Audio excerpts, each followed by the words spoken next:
Hallelujah. सबको जय मसीह की। आप सबका स्वागत है जीवित परमेश्वर की जीवित हजूरी में।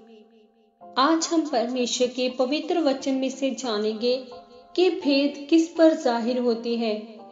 जैसा कि हम दानियल 2 अध्याय उसके 47वें वचन में पढ़ते हैं, फिर राजा ने दानियल से कहा, सच तो ये है कि तुम लोगों का परमेश्वर, सब ईश्वरों का ईश्वर, राजाओं का राजा और भेदों का खोलने वाला है, इसलिए तू ये प्रकट कर पाया।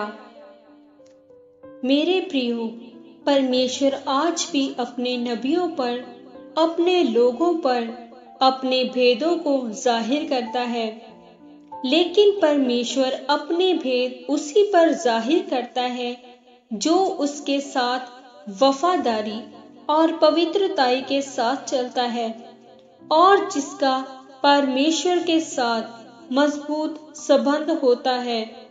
मेरे प्रियो, अगर आप पवित्र बाइबल में दानियल के बारे में पढ़ें तो आपको पता चलेगा कि कैसे परमेश्वर ने अपने भेदों को उस पर जाहिर किया।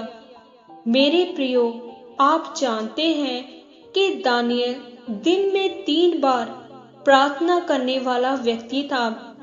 उसका परमेश्वर के साथ मजबूत संबंध था और वह परमेश्वर के साथ पूरी वफादारी और पवित्रताई के साथ चलता था।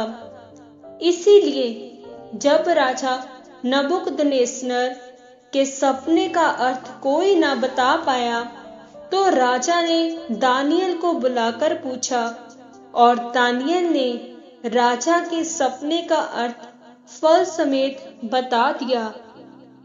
मेरे प्रियो, किसने दानियल पर उस सपने का अर्थ जाहिर किया? उस सपने का अर्थ यहोवा परमेश्वर ने उस पर जाहिर किया, लेकिन ये सिर्फ एक बार प्रार्थना करने के द्वारा नहीं हुआ था, बल्कि दानियल की एक आदत थी कि वह हर रोज दिन में 3 बार परमेश्वर की हजूरी में जाता था और परमेश्वर से प्रार्थना करता था। वह परमेश्वर के साथ पूरी तरह से वफादार था और इसीलिए परमेश्वर ने उस पर राजा के स्वप्न का अर्थ जाहिर किया और उसे ऊंचा किया। आज लोग परमेश्वर से भेदों को तो लेना चाहते हैं, लेकिन पाप नहीं छोड़ना चाहते, नशे नहीं छोड़ना चाहते और गलत रिश्तों को नहीं छोड़ना चाहते, सिर्फ आशीषित होना चाहते हैं। परमेश्वर के पवित्र वचन में लिखा है कि पवित्र बनो जिस तरह तुम्हारा बुलाने वाला पवित्र है, क्योंकि आपकी पवित्रताई और वफादारी आपको वहां लेकर जाती है जहां आपने कभी सोचा भी नहीं होता।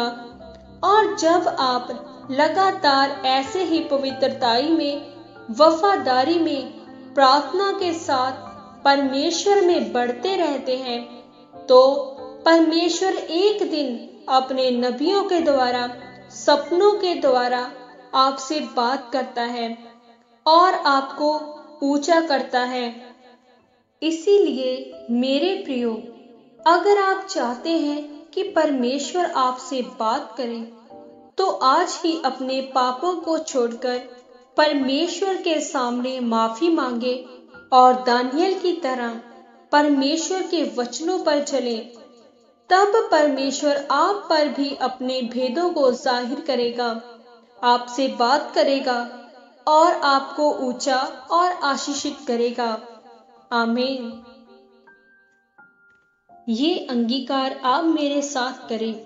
सर्वशक्तिमान परमेश्वर, मैं इस वचन के लिए आपका धन्यवाद करती हूँ। पिता परमेश्वर, मैं अंगीकार करती हूँ कि मैं अपने सब गुप्त पापों को छोड़कर आपके साथ पवित्रताई और वफादारी के साथ चलूंगा और आपके नाम को ऊंचा करूंगा। प्रभु यीशु मसीह के सामर्थ्य नाम में, आमीन। आज के पवित्र वचन से परमेश्वर आप सबको आशीष दे। सबको जय मसीह की।